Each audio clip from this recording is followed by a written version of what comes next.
This is the Shawn Campbell Show, a podcast for the aspiring and hungry entrepreneur. Hey everybody, it's Shawn Campbell with the Shawn Campbell Show, the brand new podcast, and I have with me today the inaugural guest, Brenda Baca from Arizona Housing Solutions, but we have so much more to talk about than just your business. So I am so excited to be the first guest. You didn't think you're going to be anything but the first, did you? No, I don't know. Well, the thing is, and just kind of let everybody in on the scoop, Brenda and I have been we've known each other over a year and a half. Yeah. So we do belong to a mastermind, so we see each other on a regular basis. And her and I have always had very similar ideas about a lot of stuff. And then finally one day, I don't know if it was your idea or mine, I think it was yours. You just went on. Brilliant. You are. And you just said, because we're talking about a podcast. Right. And I think you messaged me. And you're like, hey, well, how's this look? You want to go halves? And I didn't even think about it. To be honest, Brenda, I didn't even look at it. I just took the plunge. I said, yes, get it. Let's do it. You gave 3 different examples. Right. I think I looked to see which one was the coolest picture, and that was it. I know, which one had the most buttons and the most, light up little things, Yeah, so for the people that are going to see the video and to see our equipment, it is our equipment, and we kind of went halves on everything. We'll be sharing this, so... Again, who else would I have first on the podcast? The person that owns it will have the equipment. Right, exactly. So, did I give you a script for this? No. So whatever goes. If you have a potty mouth, Brenda. Can I cuss? Absolutely. I would be disappointed if you don't. This is the professional work environment. Work environment, yes. Professional, I don't know about that. I don't know. But, not just because we went halvesies on the equipment, but just, some of the conversations you and I have had. Yes. Deep. Yes. The way you wake at night with my eyes wide open, going, man, I'm so far behind every aspect of my life. Me too. Yeah. I'm trying to catch up. I can't sleep anymore. Like, I have to work 24/7. Get stuff done, I feel like. But. So tell us a little bit about the quote-unquote primary business, but I'm so intrigued by your new venture. So my primary business is called Arizona Housing Solutions, and we're a full-service real estate brokerage in the state of Arizona. We do property management and real estate sales, and our specialty is furnished temporary housing. So we do a lot of furnished rentals for companies that are bringing people into the area that need housing for projects or relocation and that sort of thing. We do business in both Phoenix and in Tucson, Sierra Vista sometimes, Flagstaff, just kind of wherever our clients need us in the state, and then when they need us out of the state, we do help them nationally as well. Mm-hmm. That's the cool part. Yeah, it's great. What's on the horizon? Well, get ready, folks. Here it comes. With Arizona Housing Solutions or the other stuff? The other stuff. Okay, so I'm really excited to be launching in January a new company called Midlife Single, a new business called Midlife Single. And this kind of grew out of my experience of being divorced and what all that meant and my experiences and getting back into the dating world. I mean, I was 16 when I met my husband, who's my high school sweetheart. So that was about 8 years ago? More like 35 years ago. Yeah, I mean, it was back in the day when, people were barely using pagers. Wow. So to come out into a world where, you basically have relationships online by text, that's what it is today. And so it's quite a shock for me. And just my experiences I thought were hysterical. And I thought, in talking to different groups of people, that there's a lot of people like me out there, or people that maybe have been single and never been married, that sort of thing, but are in this age group that are midlife, that have these experiences. And it's just such a weird place to be in, because you're dealing with, maybe your kids are growing up heading off to college, your parents are aging. There's just so many issues that we deal with at this stage in our life, and there's really no forum or outlet for people to come together and talk about it. And our motto is, you're not alone. So Midlife Single, you're not alone. So I'm really excited for that to come out in January, and we have some really fun things that we're going to be doing. But you face like another layer on this, the layer of being successful. And, you know, this is where you and I have had a lot of our very, you know, intriguing conversations. It's like, I would think that if I met, you know, a female entrepreneur who was successful as you, that I would be able to handle my ego. But, I mean, yeah, it's easy for me to say, but it doesn't sound like you've had a lot of good times. It's been interesting. Yeah. You know, are you talking about like the single part or more of the business aspect of things? Kind of both, really. The last time you and I talked, I mean, you shared a story where it's like, yeah, the first date is okay, the second, but by the time the third date, no. Okay, so here's my test. Yeah. So if I have to miss my dance class, it comes down to, do I want to miss my dance class for you? Right. And most of the time, it's just not. That's not the case. But, you know, I was with someone for so long. I really enjoyed the time to kind of get to figure myself out, really focus on my business and growing that and these new ideas I have and getting that going. Although I do like to go out with people and talk to people and be around people. So, yeah. And that was one of the things, and, you know, again, we're kind of picking past conversations, but one thing that from our mastermind is like you're always like ahead at the forefront. You have such good foresight of what's going to go on in your industry. And, you know, I think you talked about the development of this new business long before you even said, okay, this is going to be it. Right. So, I just, you know, I've always been a big picture thinker. And sometimes that's great in business and sometimes it's not, because I am always big picture thinking. And so sometimes it's hard for me to get into the day-to-day tasks and make sure I get those done because I'm always thinking ahead and coming up with new ideas and that sort of thing. So it's hard for me to focus sometimes. But I really like to see what's going on in the economy, what's coming up in my industry, to see how I might be able to change it and tweak it and move forward. And the great thing about being a business owner is that I can do that. I don't have to ask anybody's permission to be able to make those changes. But as a business owner, I know how important it is to see the changes coming on down the line and how everything's being automated and how just the whole industry is changing significantly. Would that be one of the biggest pieces of advice you can give somebody who's thinking about their own business, or even someone who's in business today? Yeah, I mean, if for people who are starting a business, I mean, my biggest thing would be to always keep an open mind and always be open to change. Because a lot of times we get so caught up in our ideas and we think they're great ideas, and you know, someone on the outside may be looking at it saying, you know, no, you need to focus on this, or you need to focus on this, but we think it needs to be this certain way, and so we just don't consider what anybody has to say, because this is our baby, you know? Right. And I just, you know, I always think you need to take a step back and really look at the big picture of things and tweak things how you need to. And who do you bounce ideas off of? You? You know, we have the mastermind group that I like to bounce ideas off of. I have a business partner, her name's Marcy, and she's also my sister, so I bounce ideas off of her. A lot of it's internal, so I just come up with the ideas and just go for it. But I do like having other like-minded business owners to collaborate with and bounce ideas off with.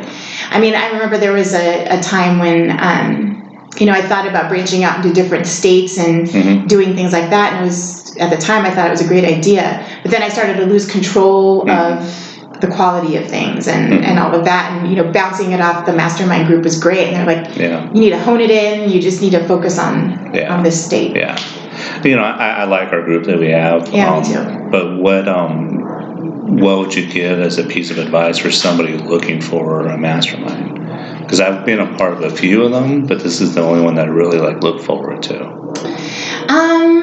I mean, I think you kind of need to interview people. You really need to sit down and have a discussion with them and see how like-minded you are, and bounce ideas off people and kind of get the feeling of what they're all about. Because you're right, not everybody relates to each other well. Right. Right. And I think you have to go into it not in a salesy approach, not that you're going to get any business from it. I think that you have to take it as something that you're learning from. Yeah. Yeah, and I think we're all like-minded, but at the same time, we're all very unique. Yeah. There's, My shirt matches my car. Right. And your car. Yeah, obviously we can't, tell who the other people are, but Right. we're all very, very different. Right. We're all very, very different. Exactly. But the main thing is that we're all very focused on succeeding. I mean, there's the fundamentals that every one of us has to deal with as a business owner, and we all have such different businesses. They're not related in any way, shape, or form at all. Right. But at the end of the day, I can learn something from everyone in the group of how they handle their day-to-day activities, of how they handle customers or clients, and that sort of thing. So it's great. Yeah. So, what's your why? Well, why do you do what you do? That's a good question. I got to stumble you a little. Yeah, exactly. I mean, of course I do it for my family, for my kids. Yeah. I just want to make sure they have something, in place that, I mean, none of them, honestly, ever want to work for me. I might say, hey, you want to get in the business? No. Although my son is. He's, we have that little business together. Yeah. Well, what is he going to do? It's called Property Wingman. Oh, that's right. Yeah. So it's we put it in place to help owners that don't necessarily need property management. Because we're finding that a lot of owners like to handle things themselves. So this division or this company will work with owners that don't necessarily need property management, but need help with turn cleans and things like that. So kind of a cleaning company, but a little more in depth. Yeah, I met him a month ago at the networking event. Right, yeah. Seems very mature. He is, very mature. Yeah. And he's still going to college and all of that. Yeah. Yeah. Awesome. So that's part of your why. What else? I think when I started my business, I had been laid off. I was an account executive for a global corporate housing company, which I loved working for them. They were a great company to work for. And when I found myself out of a job, and it happened to be right when the market took a crash, it was impossible to find another job. And I'm just not one of those people that can sit around and just wait for things to happen to me. I have to make them happen for myself. So that's when I decided to start my own company. I still had clients coming to me that needed things, and for being a small company, it was fine, and it kind of built itself from there. So I think the why now has a lot to do with that. I mean, I think I loved working for someone else, but now I love working for me. So I'm the why. I mean, I like being able to make those decisions myself. If a client needs something right then and there, or I don't have to ask anybody. I just make the decision to make it happen for our client, which is nice. So. Yeah. And how long have you had your business? I started it in 2007. 2007. So you're going on 13 years next year. Yeah. Wow. Yeah. And, with any business, there's ups and there's downs. Every day you're learning. Every day you're changing. If you don't like to ride roller coasters, this may not be the thing for you. Yeah. I think that's the biggest thing. Is like you got to learn something every day. I mean, I think for me, if I didn't learn something every day, then I probably didn't do my job for my clients. Right. I mean, there's something always new on the horizon. Especially in my industry, and I'm sure it was yours as well. It's like you said, it's the roller coaster. It is. It is such a roller coaster. How do you handle the ups and downs? You missed a really good workshop today, by the way, on handling the ups and downs. I did? Oh, darn. Why didn't I go to that? I don't know. I had your seat saved and everything. Really? I didn't have it on my calendar. Nah, that was my fault. You have to text me and remember. But yeah, how do you handle the ups and downs? So I used to be one of those people that every minute of my day was, directed towards business and working. And I'd be up till 1 or 2 o'clock in the morning working and getting up super early to work and that sort of thing. And just kind of prove myself and be out there and that sort of thing. Now I've kind of changed my philosophy on it. I really realized that there's the need to have that work-life balance. And, once I got divorced and that sort of thing, that's when I really started to realize I needed to spend a little bit more time on me. And so I got back into dance, and I go to the gym all the time. And for me, that's what fulfills my soul. Yeah. So my day isn't 24 hours working anymore. Yeah. I go out and meet people. I make new friends, go to class, that sort of thing. So I love my business, and I pour my heart and soul into it, but it's not my existence anymore. Mm-hmm. So I think that's what changed. That's my biggest opportunity right there. I need to find that outlet, that release, and it's something we talked about today in that workshop. And it was an eye-opener today, because I work every day and I love what I do, but at the same time, I think I'm kind of a pressure cooker at the same, you know what I mean? Right. And I was like that. Yeah. And people still, you work so hard, and I'm like, I really don't feel like I am. If you say so, okay. Were you hard to be around? I was hard to be around. Yeah. Even, and I feel bad looking back on it. And this is part of, some of the things we'll be talking about at Midlife Single. Mm-hmm. It's just that, I would push the kids away. I'm working, leave me alone, and that sort of thing. And so I look back on those days and I feel bad. I feel bad about the time I didn't spend with them, because I was working so hard on building this up. Yeah. And that's a regret you can never get back, Yeah. So there's that. There was something else on the tip of my mind, and I forgot what it was. But, now too, when I do go out with the kids, they're older now. I have, my son's 21, going to be 22, and my girls are 18 and 19. Mm-hmm. So they're older now and have their own jobs and are doing their own thing for the most part. But, even now, like, we'll go out for lunch or something, and they'll catch me on my phone looking at texts and emails and this sort of thing, and they'll just look at me, like, okay, putting it away. But I really try to, stay in the moment and enjoy the moment. Yeah, so when you're with your kids and you have your phone and you're getting the business texts and emails, you put it away. What about that first or second date? Okay, so...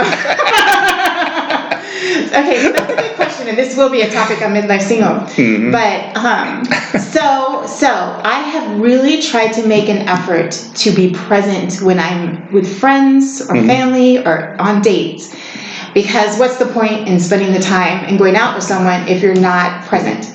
And so I do get really annoyed when someone picks up their phone, and because I think it's okay to have a break in a conversation and have a moment of silence. Yeah. I think that's fine. But what happens is that, the person automatically picks up their phone, starts going through their phone, and then I automatically pick. So then we're both at the table. I'm like, why am I here? I can be doing these emails at home. So. Yeah. There's so many layers to dating today. It's crazy. We're going to say more of that on your podcast. Oh, yes. We'll save that for your podcast. Yeah. So you don't have to answer these next couple of questions. Okay. What do you think has been your business related? What's been your biggest fail?